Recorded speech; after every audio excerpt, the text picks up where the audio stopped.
Hi, my name is Jerome Richardson. I'm a 21-year-old college senior. I've maintained my silence up until now about my connection to the recent protests at City's Church in St. Paul, Minnesota, which is my hometown, simply because I'm focusing on finishing my degree and graduating in May. However, with an indictment looming, I fear for my safety and the threat of public doxing. Having overcome many obstacles to reach this point, I really hope to be able to complete this semester and graduate and earn my degree. On January 18th, I assisted Don Lemon during his visit to the Twin Cities by helping with logistics and connecting him with local context. Don was reporting on the situation on the ground during the occupation by DHS and ICE and Border Patrol agents. And at that time, I was proud to support his work in exposing the everyday injustices resulted from the federal government's agenda. As a consequence of this support, I'm now being targeted by Trump and the federal administration. I say this to say I'm incredibly proud of those who have already faced their indictment and detention. And I know this fight is far from over. Their courage has certainly inspired me. Yet this is the price of being unapologetic about humanity and love of Christ. I support the activists who felt compelled to highlight the hypocrisy of how Pastor David Easterwood could simultaneously be a pastor at the church and the local leader of ICE operations. What people are experiencing goes against human and civil rights, as well as the teachings of Jesus, who indeed flipped over tables. So while I've been active youth leader since the murder of George Floyd, I'm speaking out now because I anticipate being in federal custody sometime in the coming days. I want to share my love and gratitude and ask that you all support through three actions. Pray for my safety and my peace of mind. Do not stop fighting against this oppressive system. And please support my legal defense fund, as I am in dire need of you all's financial support and emotional support, as well as prayers. Hi, my name is Jerome Richardson. I'm a It be known that was Jerome Richardson, and of course we have some breaking and developing news as it relates to him. Community members and local activists are sounding the alarm this morning, y'all, following the reports that that young man, activist Jerome Richardson, has been taken into custody. Now, this is according to on one of our Black Press papers, the Minnesota Spokesman Recorder. Richardson, a Temple University student, was reportedly arrested by federal agents in Philadelphia. Greer and I actually got a call last week about this situation that was developing, but at the time he didn't want to come forward, and now it appears that he has been detained. Now, this move follows, of course, that IG post that you saw, and he was one of the key people to help usher in Don Lemon to give him assessment of what was happening in Minneapolis. And so community leaders are now calling for immediate clarity on his whereabouts and the legal basis for his detention. So as you see, the federal government continues to arrest protesters and journalists who are just exercising their First Amendment right. Good morning, Let It Be Known family. Lots of headlines, lots of developing stories that are happening today. And so let's head to our next story. Orangey, I saw that you actually talked about this this morning. This is another developing and breaking news story. A federal judge has delivered a last-minute blow to the Trump administration's immigration agenda, halting the attempt to end temporary protective status, or TPS, for hundreds and thousands of Haitians. Now, U.S. District Judge Ann Reyes issued the temporary stay just 24 hours before the protections were set to expire. Now, in her 83-page opinion, Judge Reyes stated that the decision to terminate the program was likely racially motivated and failed to follow federal procedures. She explicitly called for the termination null and void, and that's for now. Now, let's talk about the impact of what she ruled. This ruling provides immediate relief for an estimated 350,000 Haitian nationals who are facing deportation and the loss of their work permits as early as today. So two important stories as we continue to follow this ICE story and this Trump administration's forceful way of intimidating and terrorizing undocumented immigrants in this country, and in fact, also terrorizing U.S. citizens, murdering U.S. citizens. I want to go to the chat right now. Good morning, Sandra Jones. Michelle Madison has pulled up. Advance me. Hello, good morning to you too as well. And Orange G is saying, salute, young brother. Stand for something or fall for anything. I will donate to his or anybody else legal defense fund. So yesterday we did a live with Nakima Levy Armstrong, who was one of the ones that spoke out. She was the one speaking out loudly in the city's church. I recommend that you go follow, like, and subscribe to Black Press USA. That interview is up. It was about an hour interview, and she took us through everything that is happening from the second, going into the second year of the Target boycott, talking about City's church and what that church really is, which is founded and rooted in white nationalism. So I encourage you to go check out the conversation. It's on our Instagram page, Black Press USA, right now. So it's a lot to get through. There's the interview is up, it's available. And before we get to this next story, Greer, I want to jump down to story 3, where we're talking about the city of Dallas has begun the process of removing 30 crosswalks, including Black Lives Matter and rainbow LGBTQ plus designs. And of course, this follows an executive order from Governor Greg Abbott and a directive from the Texas Department of Transportation labeling them political distractions. So now Black Lives Matter, queer community are being called political distractions. And they're giving the city 90 days to complete the removals or face potential cuts to state funding. This is what's happening. This is the state of our nation. And, you know, we have to be highly concerned. We have a couple of guests coming up today that are going to talk to us about helping fix and build our credit. And we're going to have a conversation with Dr. Marcus Hunter about what's happening to him as he is part of the push for reparations in this country. So that is all coming up shortly, within a few minutes. Let's head to New York. Where Mandami has named Stanley Richards, a formerly incarcerated criminal justice reformer, to run the New York City jails. So Stanley is the first ever formerly incarcerated person to serve as head of the Department of Corrections in New York City. Now, this is what you talk about when you talk about prison is about rehabilitation and helping you come out to society and make something out of your life. You know, this is one of those stories, y'all. Now, Mandami entrusted Stanley Richards, an ex-Rikers Island inmate, and former executive VP at Fortune Society. Now, he's charged with overseeing the Big Apple's jails, aiming for both safer jails and reform. And Mandami said Richards' historic appointment, that this achievement is not merely symbolic. It is a testament to the thought and leadership he will bring to every member of corrections staff and incarcerated New Yorkers. So, you know, we were talking a couple weeks ago about how Mandami had no Black deputies. But we also see that he is making up his cabinet or his appointees. Some of those people are African Americans.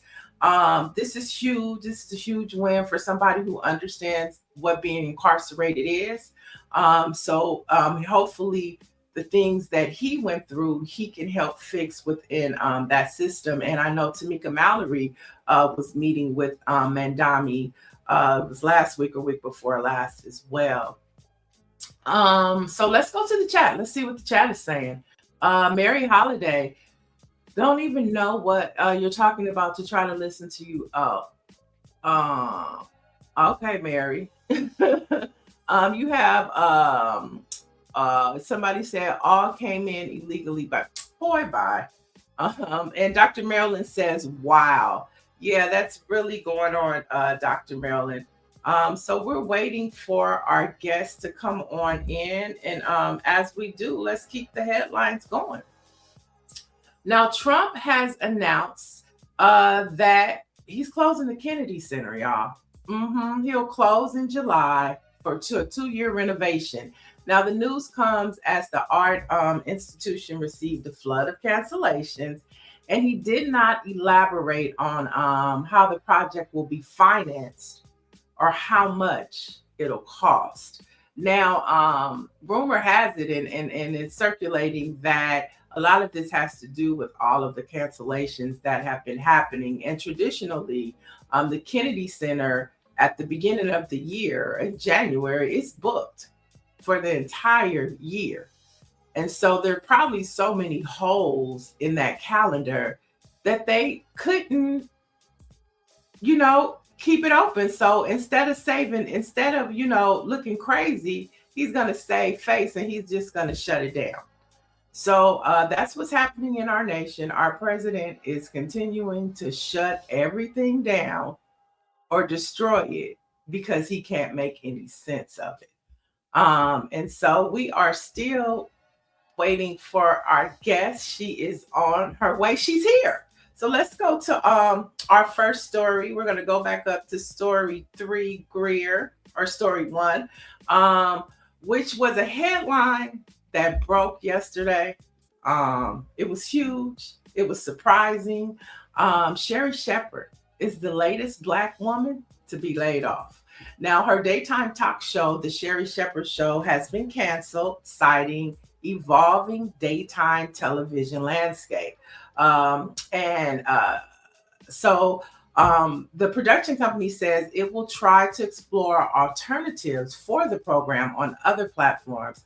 And our final episodes are slated to air this fall. So as we see Black women across this country that are having to, pivot and redefine what they're doing, Sherri Shepherd has been entered into that group. And this comes as the latest Bureau of Labor Statistics jobs report shows a striking disparity for Black women.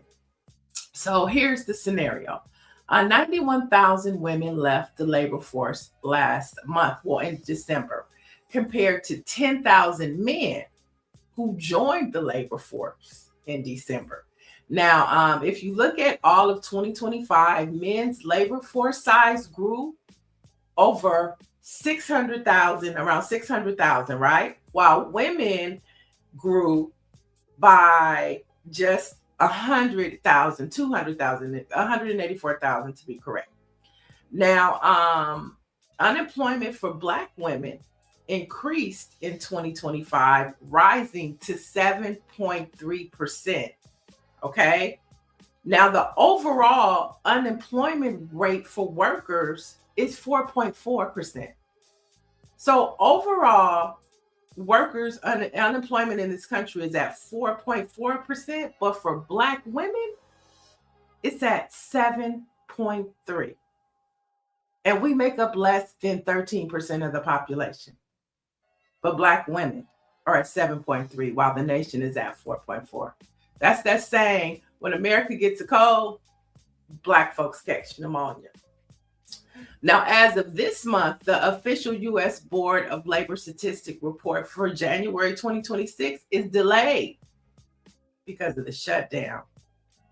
And so, although that's grim, our first guest is no stranger to the show, and she knows how to pivot when life serves you lemons or dead. She's a wealth activist, a TEDx speaker, and I'm here to show us how to break the broke code. Please welcome Constance Carter. Good morning. What's up, lady? How you doing? Finding you. I'm happy to be here. Thank you for having me. Happy for you to be here. And you know, Sherry Shepherd, the news broke, and now That's crazy. I'm just now hearing that. yeah, they broke the news yesterday, and Kelly Clarkson, her show was canceled as well yesterday.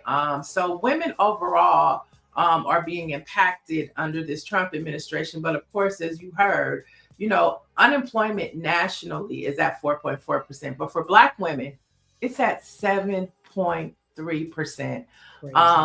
And a lot of that, a lot of those women are federal workers who have had long-standing jobs. And so they're going to have to figure out how to pivot because the job market is not sustainable. And these lifelong jobs that our parents and our grandparents had are not the same anymore. And so we have to figure out what this pivot looks like. So you've done this before. What would be your advice to Sherry Shepherd right now? Man, listen. Well, so first of all, I didn't even know until you just said it, but I think it's crazy, but I think it also breeds opportunity. And nobody wants to think about that like right now while they're going through it. I had a friend yesterday who just told me, a government worker, just told me yesterday morning, I just got laid off. And I'm like, damn. And I want to be sympathetic, but I also want to be optimistic because I think this is great. Now, everybody is not meant to be a business owner. I get it. But I think that sometimes God allows things to happen so that we can walk in our purpose. We can be in alignment with the things that we're supposed to do. And a lot of times we've overstayed our welcome in situations that weren't really meant for us. You think about Joy-Ann Reid, she had to pivot and look at what she's doing. She's still making an impact. They tried to shut her up, but she's still making an impact. Look at Roland Martin. He has his own network. Look at Don Lemon. All these people who've gotten released. Now they're building their own platforms. And I think this is precisely what we got to do, Black people. So this is sad, but exciting. You know what I'm saying? This is the new frontier for Black people. I think it's out of our pain because we know that oh so well, out of our struggle becomes progress. It breeds greatness. And so we've been able to create some really amazing things with just the little bit that we have. So I think this is a great opportunity. If we can pull our resources together and we do this right, this can be a whole movement. This moment can be a movement. And so I think that's a good thing. Right. Now, I read somewhere where you have something called the Net 7 Collective. I do. Okay. And so, we're talking about traditional job markets, failing Black women.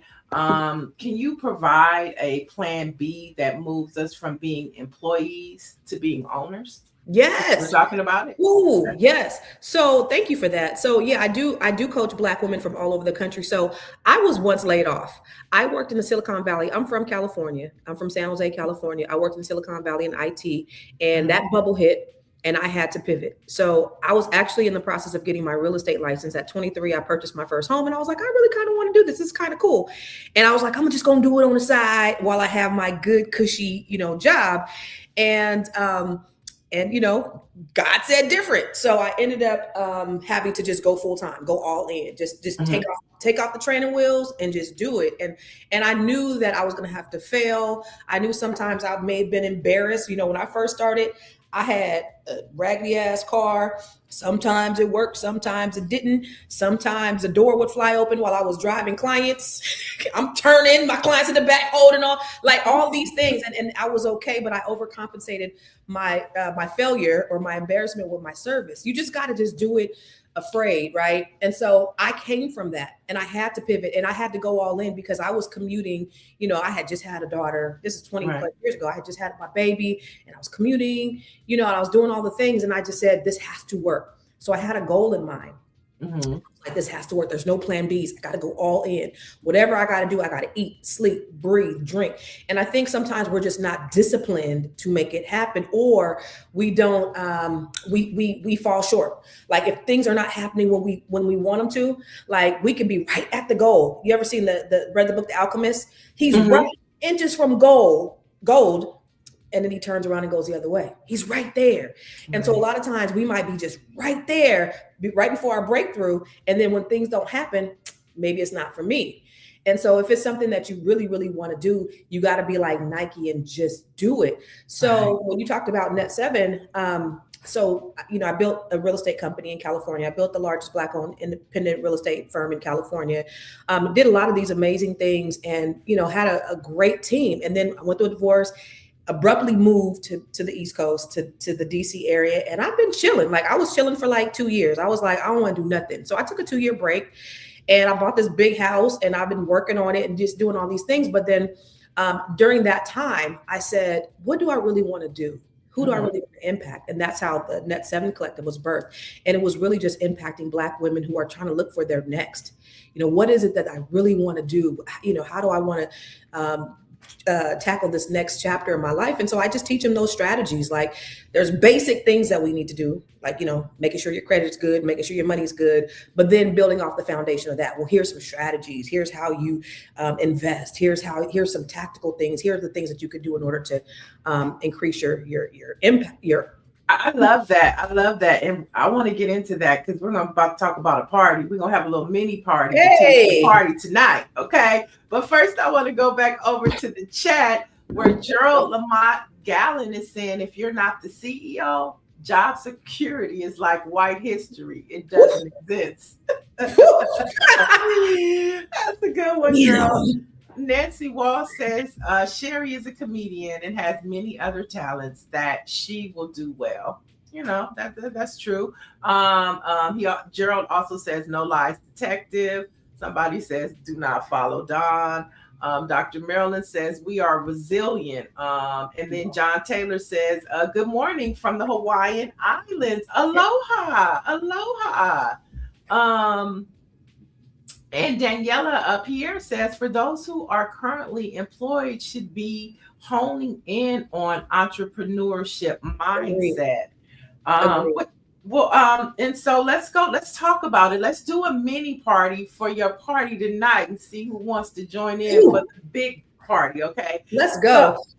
So you're not doing seminars, you're throwing parties, and we're talking about the credit party that you're having tonight. So first off, why a party? Since when did looking at a FICO score become a celebration? It's not for many. No, but there's so many things. And you know what? So I first want to say, that entrepreneurial mindset is so important. And so that CEO thing that she talked about, I think about, there's a Bible verse, Ecclesiastes 11:2, that said, have 7, no 8 revenue streams, because we never know when a disaster is going to strike, right? What happened in 2020? Oh, so it's biblical. That's biblical. A disaster struck, right? COVID. For me, 2022 was getting the divorce. I lost over $1 million, right? And I had to pivot. For other people, it could be divorce, it could be death, it could be a job loss. It's all of those things. So we have to have multiple revenue streams. You have to have something else, because you cannot depend on these white folks to make sure that you are secure for the remainder of your life. But when I early on in my career, I used to do these things called credit parties. So it was kind of like a Tupperware party. I would go to people's houses, and I just really wanted to meet people on a cellular level, right? I would go to these people's houses, just like friends and family. You gather all your friends and you have them come over, you cook, right? You cook, and then I talk to you about credit. And I'm just going to make it basic and plain, just like I talk right now, just really basic and plain way for you to understand your credit, how it works, because many people are like scared of it. They think it's the boogeyman. I remember, my parents talking about what we couldn't have, what we couldn't do because they had bad credit. I didn't know what it was. It was the boogeyman. It was ruining our life. So I vowed I would never have bad credit. Right. But life happens, and I went bankrupt and had a 379 credit score. So I know all about it. And then I had to rebuild out of that. I became a certified credit expert, and I took training, and I got my credit score up. But I used that as the blueprint to help other people. So then, I started having these parties, and I would do that, all over Northern California. And I said, as I'm thinking about different ways I can add value to people's lives, I do these master classes every Tuesday where I'm teaching some strategy, whether it's credit or it's, investing or wealth building, or writing a book or monetizing your genius, whatever it is. I do that every Tuesday at 12 for free. And so I said, well, let me bring back these credit parties, but I'll just make them virtual. So when did a credit score, FICO score, become a party? Listen, ain't no party like a Constance Carter party. I'm a party wherever I go. We're gonna have a good time. The party don't stop. All right, let's get through a couple more of these questions so we can pump this party up. What's the number one credit myth that people bring to the party that you have to immediately just say, that ain't true? I would say what people need to stop doing, because the first thing they do, people tell them to do is dispute everything. I call it the spray and paint. They just disputing everything. All right.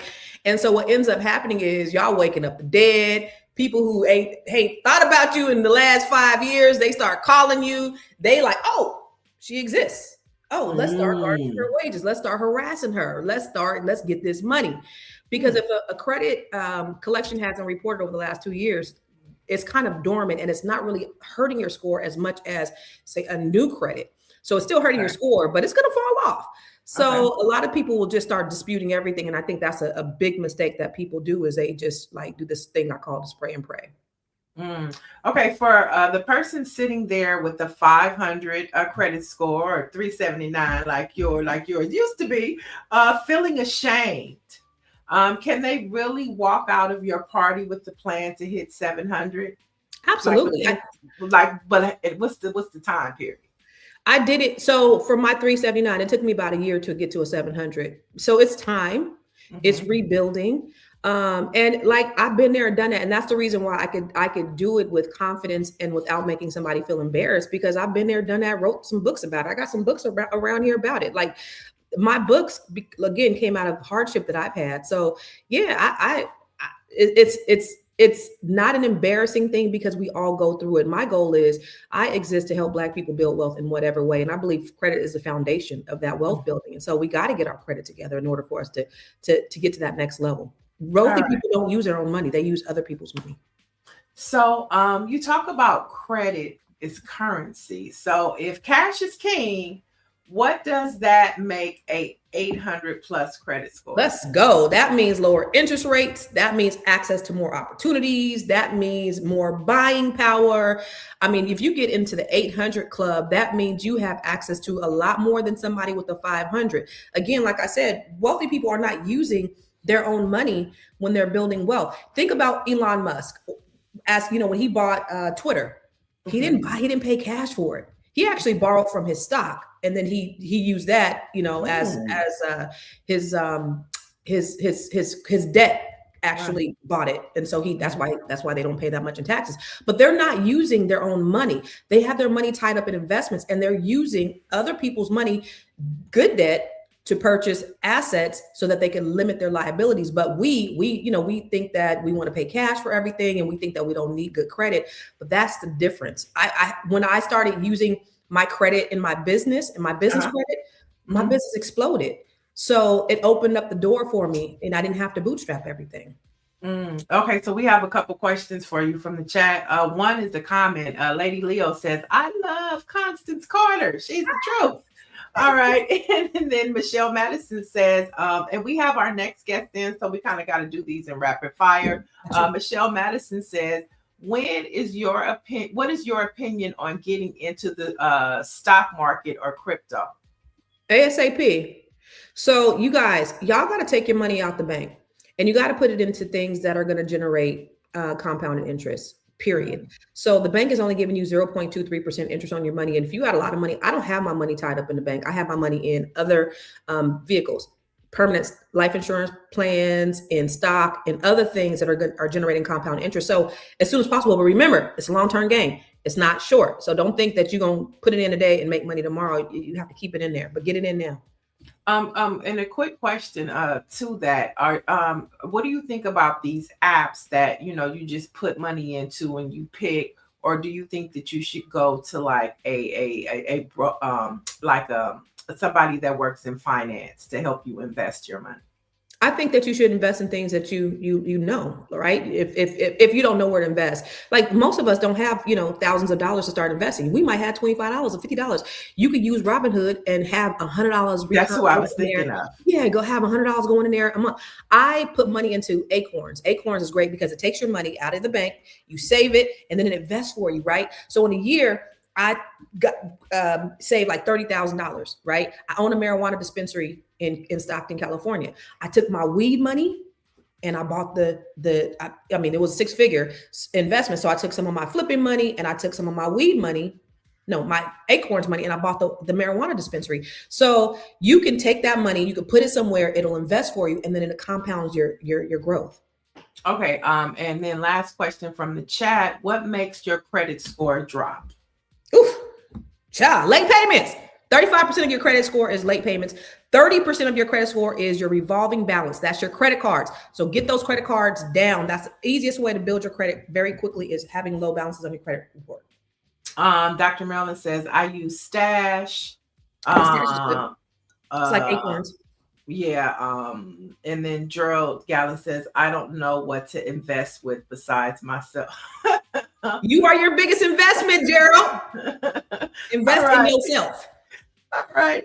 So what's the vibe to the credit party? Are we bringing notebooks, or are we bringing a mindset or a bottle of wine? What's the vibe? Baby. Yes, baby. All of it. So it's actually today at 12 o'clock.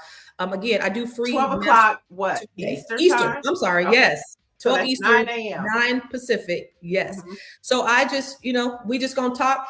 And if you have a specific question, or you have a scenario, or you want to come in and get your credit analyzed, we can do that on the spot in a very safe and comfortable way. We won't tell all your business. So I'll invite people to come in and we just having a conversation. It's just an engaging. So typically my master classes, I have a replay. This is not going to be available for replay. This is just for the people who are there live. If you are live, then you'll get access. So go to gymmasterclass.com, GYMMASTERCLASS.com. You got to register, and then I'll give you the link, and then it will be on at 12. And everybody, Greer has dropped the link in the chat. She's probably going to drop it in there one more time. And then we have one more question. If someone can only fix one thing on their report today, to see if they could jump their credit by next month, what would that be? Reduce your credit card balances. That's the biggest thing. That's the quickest way that you could build your credit score, is reduce your credit card balances no more than 30%. That's the number one way to increase your credit scores quickly. And of course, well, that's number 2. Of course, no late payments. 35% is late payments. 30% is your credit card balance. Okay. So if you understand that, then you understand how to move on your credit. Keep those balances low on your credit cards. It's the golden thing. Love it. See, we started with, bad news, but when you come to the village, we always have something for you it to be better. So, Constance, we'd love to have you back, because this information it's uplifting. Just to hear hope. What you're giving is hope. You're dealing hope, and I'm a hope dealer. You're a hope dealer. So have fun on your class, and I appreciate you. To having you back. Thank you so much for always having me. I appreciate it. And you guys go to gymmasterclass.com. I'll be on at 12 Eastern. So y'all come with me. Appreciate you. Thank you so much. I love y'all. Have a good one. Peace and love. All right. So there you have it. The chat is chatting, and Daniela Pierre says credit card consolidation. Any insight? Oh, when she comes back, Daniela, you got to stick with us over here, Black Press USA's morning show, and we will be able to have her back to get those questions answered.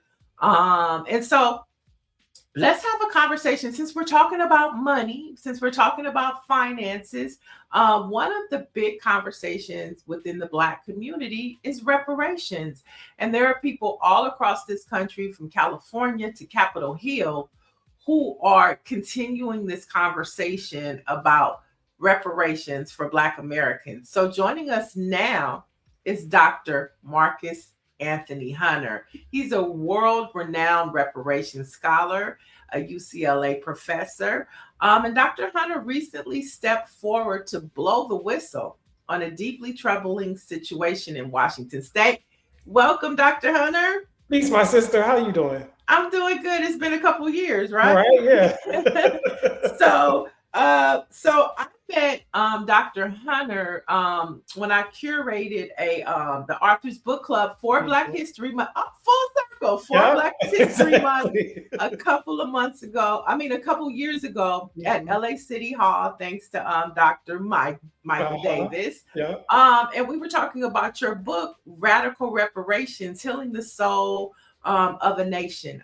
So first, before we get into the whistleblowing, let's talk about your book, Radical Reparations. Tell our family about it. Thank you so much. We are also at the paperback release of it, just released January 20th. So thank you for the opportunity. And effectively, what I offer is that, when we think about reparations, we ought to think about it comprehensively so that we can think about all of the different forms that slavery took, so we can think about all of the different repairs that it takes to deal with the harm. And so I often say that it's a check plus model, where we're thinking, about direct compensation and also beyond direct compensation. And so I talk about political reparations, intellectual reparations, legal reparations, economic reparations, spiritual, spatial, and social reparations. And those 7 forms constitute what I call radical reparations, which is what I think, Black people across the globe, African Americans in the United States, have earned more than deserve. Okay, so you can pick up that book now, available on Amazon, anywhere books are sold, right? Bookshop.org, everywhere you can get books, absolutely. All right. So let's talk about what's happening in this troubling situation that is brewing over at Washington State. Now, of course, you're a leading voice in the movement. And so what's happening at Washington State? Yeah, so Washington is one of the first states attempting a statewide reparations study. So many people are aware of California being the first in the nation. And so now we see it moving up the West Coast. So now we're in the Northwest. Okay. And my proposal was submitted on time, but quarantined by the state's internal systems for over 3 weeks during the entire evaluation window. When I asked for the debrief I was entitled to, I was denied twice until I paid for and retained legal counsel. The agency later acknowledged these issues, but said the process didn't require correction. And that raised a larger question for me, which is, can reparations be trusted if the process itself lacks integrity? And I'm still waiting on answers. So what I shared was not only the whole process I went through, which is public, but also then after exhausting all of the remedies available to me through the Department of Commerce, I then sent a letter to the first Black Attorney General in Washington State's history, Attorney General Nicholas Brown. And I am still waiting on a response, at least a confirmation of receipt of that letter. So you have the discretion in the Department of Commerce matching up against a silence, from leadership in the state where citizens would go for some sort of redress or oversight. And I thought, if I'm having this issue, this is an issue that is happening for most people. And this should not be the process, especially when we're dealing with something as sacred as reparations. Because on one side, if you have reparations for proponents, we want to make sure that it's actually full of integrity so that what reaches people is meaningful. And also for people who are against it, we know for a fact that there's going to be a scrutiny that comes with any kind of repair. So the same way that I'm talking about what happened on the front end, people are going to go to the front end to disqualify or delegitimize whatever comes out of that process. So it really poisons the well if we don't think about integrity on the front end and all the way through the process of governance. Right. So I read that the state chose a group focused on DEI. Is that correct? That is correct. So why is DEI not the same thing as reparations? Yeah, the first thing I'll say is DEI certainly is not the same as Black, which is why they share no letters in common. There is no D, no E or I in the word Black. So we first know that there's already a distance between the words themselves. I think the other thing is that when we think about the work of reparations, it is rooted in something that begins before the idea of diversity, equity, and inclusion. It's at the actual origin story of the United States of America, that enslaved Black Africans were part and parcel of building out this nation. And they did that for free. And they also did that while being subjected to all sorts of crimes against humanity. And until we really address that harm, we can't even think about diversity, equity, and inclusion. This is a foundational need versus something that is about what's happened as America's unfolded.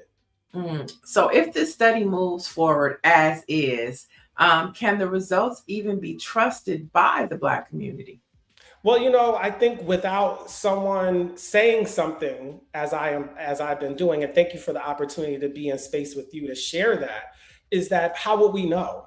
Unfortunately, outside of what you're doing and members of the Black press are doing, the average American has no idea what's happening in the reparations movement. There's not yet still been a national media cycle that's been sustained about this topic. So usually what happens is by the time the average person hears about it, maybe they take a good faith, estimate and say, hey, this must be legitimate. Okay, let me tap in. And then, as you know, what happens is once it's given that soft legitimacy, it starts to travel and people start to uplift it as a blueprint for what to do, especially when you're so early in the game.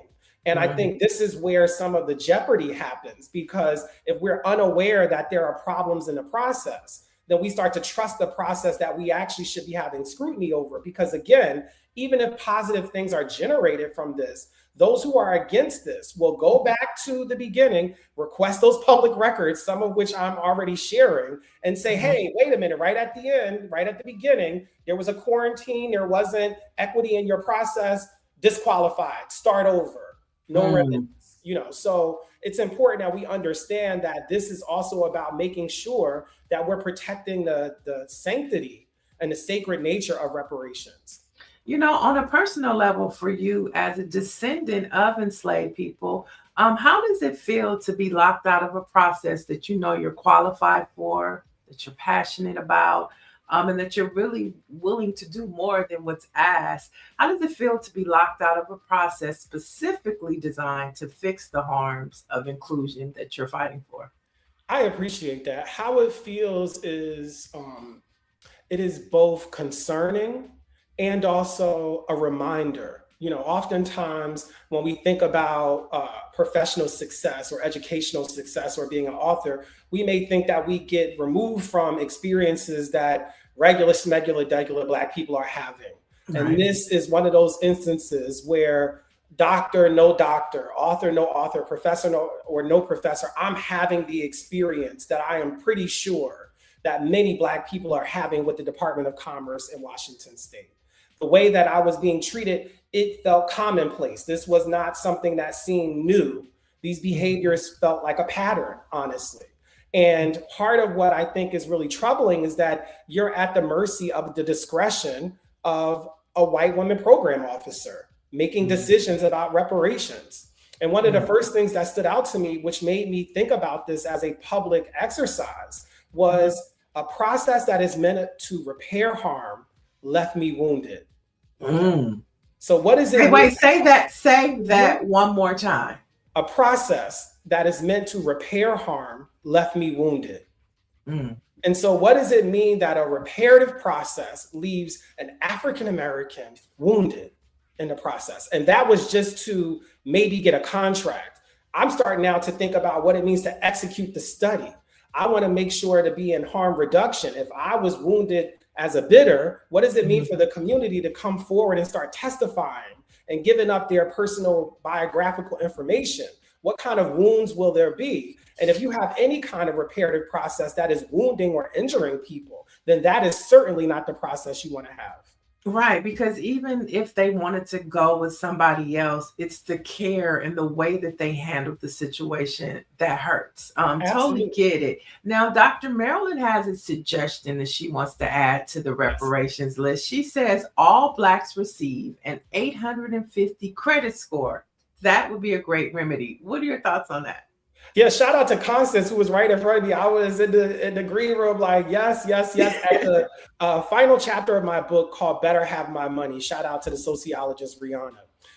Part of what I talk about as a potential remedy, because a lot of the conversation is about direct compensation. What does it mean to give people checks? I say we can also be thinking about Black people waking up to an 800 plus credit score. That is not something that is about direct compensation that we think about hand-to-hand cash, but it is a form of compensation that has deep financial ramifications that Constance, just before me, really enumerated way better than I could ever do about opening up financial opportunities, opening up an idea of moving from the red to the Black, being Black in the Black. That is the potential of having that kind of credit score. I like that. There's another imagining what reparations looks like comes from Son RA. She says, or he says, my dream is, or they say, my dream is to be a part of revamping our children's education, connecting our education to global economics, science, technology, engineering, STEM, and telling our stories of the past, present, and future. What do you think about when you think about reparations in terms of education? How do you imagine that? Yeah, what I hear that comment getting at is what I call social repair. We often hear education as a social good. And so that's about how can we create an infrastructure that educates people about the history. So our ancestors turned bondage into brilliance and survival into culture. That's an important thing to know and learn. And reparations is the unfinished work they handed to us. So if we don't govern that work with integrity, then we dishonor both the past and the future. In this moment is about making sure that we do repair right. And what we're hearing already is that percolating in the comments and folks listening and watching, that there are already all of these amazing creative designs that we have because we've been living in this experience our whole lives. We've been waiting for the opportunity to demonstrate that we have creative ideas and designs on what a bright and wonderful future looks like for us. I love that. Deborah Rayford says, good morning from the Bay Area. David Youngblood is giving us a good morning. He's also saying there is no contracts for Black people anymore. All DEI now is for white males. And so, I mean, that's just a statement. It speaks for itself, right? Right. What does he say? When I get Dirty Money says, when I get my reparations, I'm gonna get a news truck and grill. Okay, I mean, hey, okay. And David Youngblood, he has another statement. White folks have no interest in our story. Well, you hear comments like that, and basically that's what we're up against as we fight for reparations. We're up against white America. What's your response to that when they have no, and then you're talking about a white woman in charge of you moving forward with reparations. I mean, how do you digest and process all that? Yeah, I think it's a little bit more colorful than white people just don't care. I've found whether it's in book talk occasions or just conversation or just minding my own Black business and running into self-identified white people, when they actually get a chance to remove themselves of the steady diet of confusion and misinformation, they actually go like, actually, I don't oppose this.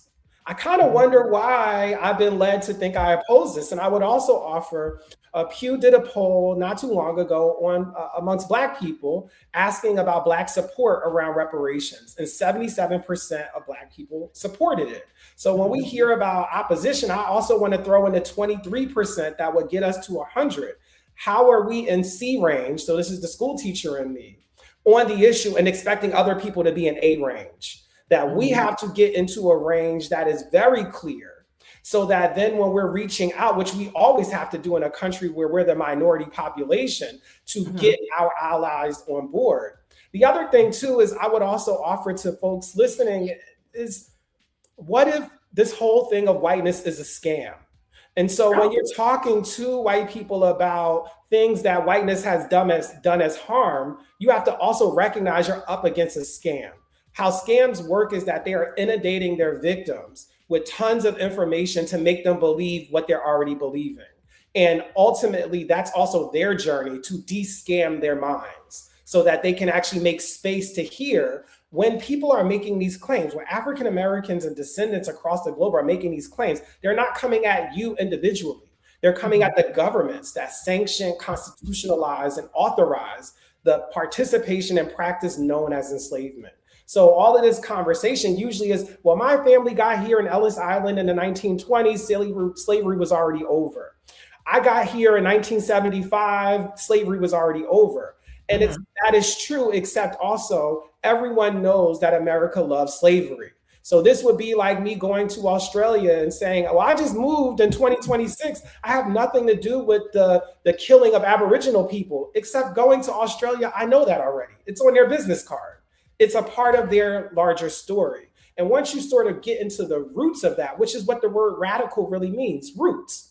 When you get into a rooted idea of that, then the kind of shame and blame game ends, and it opens up the idea that they go, well, actually, maybe I could support this. I don't know how I feel about this aspect or that aspect, but I actually can find room to be a part of making this move forward.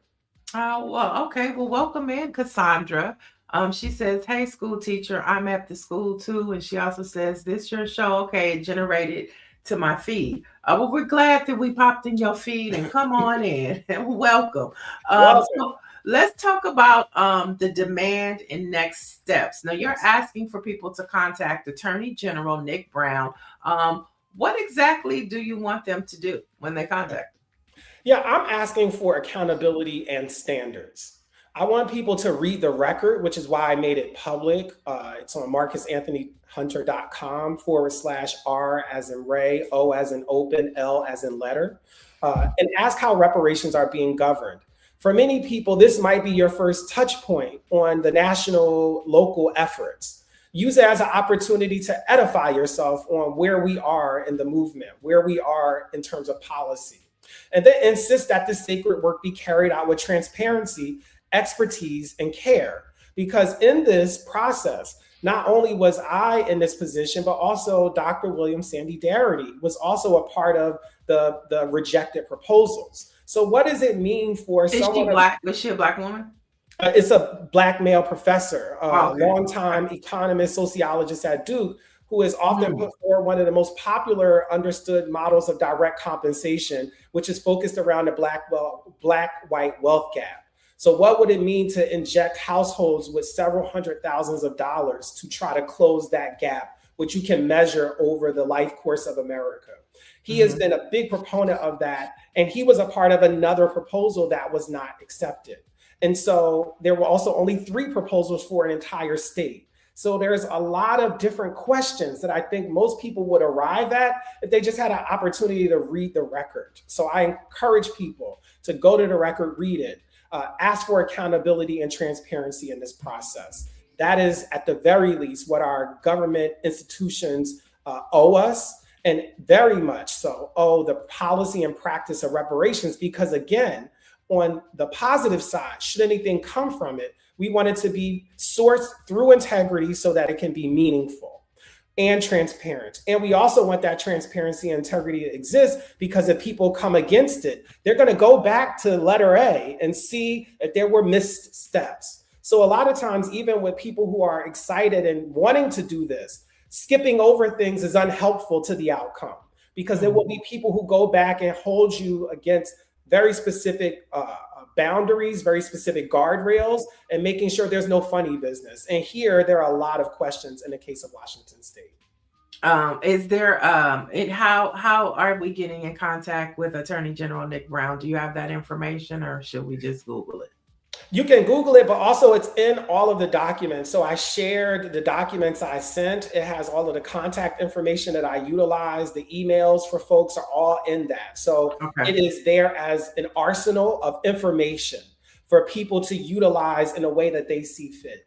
I love how you have your call to action package together. I love it. I want to get through a couple more comments. I want you to respond to one, but this one is more of a statement from Dr. Marilyn. She says, "I love this conversation on reparations. It's electric and not the normal all or nothing I hear." Yeah, it's such a fun conversation to have. It's an important conversation, especially as we look at what's happening in our nation, and it can be so depressing, but Black folks are still moving forward and pushing forward, and we're still on the reparations path. I love it. I want you to respond to this comment from Kitten Me. He or she or they say reparations should not be given to people living today who were not slaves. This is very unfair to give you money when basically you weren't there. What's your response to that? Yeah, when I hear the word unfair in the same conversation as reparations, I think that's getting around to why what we're doing is an important exercise. Because what does it mean for someone to be putting the word fair in a conversation that is originating in slavery? the word slavery does not go with the word fair. There's nothing about fairness that matches slavery. So when we're thinking about what a repair looks like for slavery, you always have to remember that our policy and our mission is aligned with the harm. So if the harm was unfair, okay, how do you deal with unfairness? You have to create a range of things that are specific to attend to the harms that were put upon a group of people, while everyone else got to, in many ways, benefit from another experience. So this is not about fairness or unfairness. It's about the fact that we have documented evidence of a specific group being enslaved for hundreds and hundreds of years, and that the legacy of that slavery has impacted their descendants in ways that we can pull up right now. For example, when I talk about this, I talk about how Black women, the major murderer of Black women in America is heart disease. Heart disease we can look at as rooted in right now, like your diet and your experience, or is it also genetic and epigenetic? And what we have learned from our science friends is that epigenetics are real. So even if people feel like, well, you weren't the slave on the plantation, if I do an epigenetic assessment of you, I will find deep generational patterns that exist and can be anchored in this experience that your triple great grandmother had. So it is very impossible to divorce African Americans from the experience of slavery, both in terms of our history, because it's not that long ago, and two, also in our bodies. Our bodies tell a very different record about whether or not we have any real distance from the harm that our ancestors endured. For sure. There was a lawsuit we talked about last week where over 500 women were suing this hospital down south, you know, for taking their organs and things like that popped in my mind. But one more question. I think this is important because when we talk about, and you touched on this, when we talk about technology, AI, and we're talking about having equity in these spaces, Black people are pretty much left out of big tech, right? We can't even say that we're 1% of ownership or have any of these apps and things like that. And I'm saying that because David E. Kelly says they're stealing everything from us with AI. They're putting in systems to themselves to be astronomically enriched. The music industry is a perfect example. So when we look at AI technology, what is their connection with reparations? And is that imagined when you talk about reparations? Yeah, I think one of the things that is really important to me and is a part of the model is around intellectual repair. So when we think about AI, one of the things that I think is less discussed is that in order to develop and invent these systems that we now think about as Chat or Claude or all of these other different AI technologies, is that they had to cannibalize existing information. And so some of what they cannibalized were books by Black authors. You know, some of what they cannibalized were inventions by Black people, you know, records and histories and all of these other things, music, as was discussed, film, television, that these all get eaten up so that when somebody goes to put in, hey, why do we not like Bill Cosby anymore? You can type that in and it will say because of this, this, and this. So people are reading something that's actually based on eating a lot of Black information and Black contributions, for which many of those folks have not been compensated for, at the very least included in the design of. So this is sort of like back to the internet. When the internet was being created, it just replicated an algorithm that gave emphasis to the white male experience before everybody else's. Because why? Those were the people who were designing it. And so there's a design feature that cannibalizes Black intellectual production and cultural contribution without properly crediting it and also citing it or compensating it as well. Oh, Dr. Marcus Hunter, you have been enlightening us. And this conversation, it's refreshing because, like I say, we get bombarded with so many headlines. But this is like talking about Black folks' future in this country. That's right. And we know that, you know, our ancestors, even in the midst of slavery, as we talk about 100 years of Black history, they still had hope for a better future. Yes. And we're walking in that right now. And so I want to thank you for joining us. Chat, the link to, if you want to support, the link is in the chat. Greer dropped it. Radical Reparations, Healing the Soul. of a Nation is in paperback. That's right. Yeah, like I have a hard copy you gifted me with. You already know. Yeah, I really appreciate it. It's a great book. And we would love to have you back for more cultural conversations. Absolutely. Because the chat loves hearing what you have to say. They're saying very interesting. Jacqueline D. Reynolds, she's checking in from Brooklyn, New York. She said, good morning. And so the questions are coming, but we're not going to hold you because you're on the same time as me. So it's pretty early in the morning. But thank you, Dr. Hunter, and happy Black History Month. Happy Black History Month. All right. Peace and love. All right, y'all. We have a couple more headlines to get through. And since we're talking about Black history, here's some entertainment news that you might want to know. So Ava DuVernay and Byron Allen have partnered to have officially developed and feature a film called King versus the United States of America. Now, the project will chronicle Coretta Scott King's decade-long relentless pursuit of the truth behind the assassination of Dr. Martin Luther King Jr. And so this movie is in development by two powerhouses. We know that Ava DuVernay is an excellent storyteller and visionary. And we know Byron Allen has huge pockets. So this is, a huge motion picture that we should be on the lookout for. So it's coming to a theater near you. And finally, in honor of Super Bowl week, we are officially in Super Bowl week. Activities are happening. So, of course, this week we'll be bringing you different scenarios and situations and things happening for Super Bowl week. But this one is important because one of the most important elements to the Black experience is the Black church.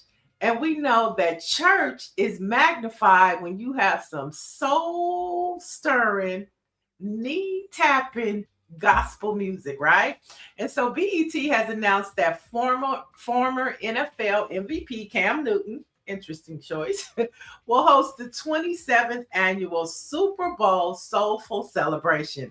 Now, under the theme Go Higher, the lineup includes performances by Pastor Mike Jr., Layla Hathaway, Lou Russell, Miles Minnick, Jamal Roberts, and the NFL's player choir. Who knew the NFL had a choir?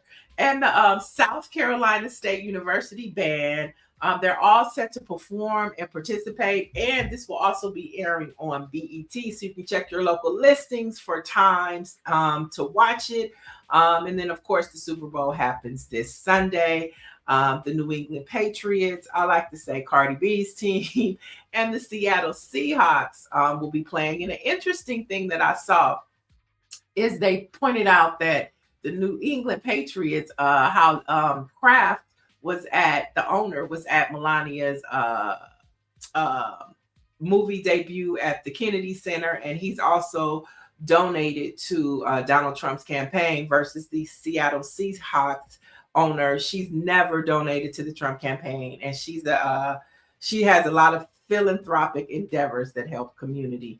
And so that was one of the things they pointed out was like, who you gonna choose? Are you gonna choose the Trumpster or the philanthropic person? So you can make that decision, or you can just keep it to the field and choose your favorite team. Orange G says, bring back In Living Color Super Bowl halftime show. Those shows made the NFL step up their game. That's where the halftime show came from. Orange G, you are right. It came from In Living Color. They sparked this, big production for Super Bowl halftime shows. And of course, we know Bad Bunny, who won huge at the Grammys. He's performing at the halftime show. There are rumors that Cardi B might hit that stage. We'll have to wait and see. And then you have Turning Point with Kid Rock. And then there's conversation that Nicki Minaj might show up over there. And that's for all the mega folks. So we'll see who'll be watching what. Or some folks might be turning into the Olympics during halftime because the Olympics are set to start on Friday. And we'll have more news about that. So Black America, we happening, we going. Spite of what's happening over there with the Trumpsters. So before we get out of here, let's jump into some Black facts. This is important. In 1870, the 15th Amendment was ratified prohibiting the denial of the right to vote based upon race, color, or previous conditions of servitude. And we know that there's a fight right now to protect the vote of people of color, particularly Black folks. And we know it all too well. So think about the 15th Amendment today. It's a little Black history fact. And last but not least, since we were talking about the Super Bowl in 2013, Beyonce reunited with Destiny's Child for the Super Bowl halftime show. It was such a great show. Beyonce came out and did her thing. And so that's it, folks. We hope you have enjoyed our guests, the headlines that we have brought to you. And in between time till tomorrow, you can head over to BlackPressUSA.com for the latest news, views, and opinions that's impacting and uplifting the Black experience. Talk to you tomorrow.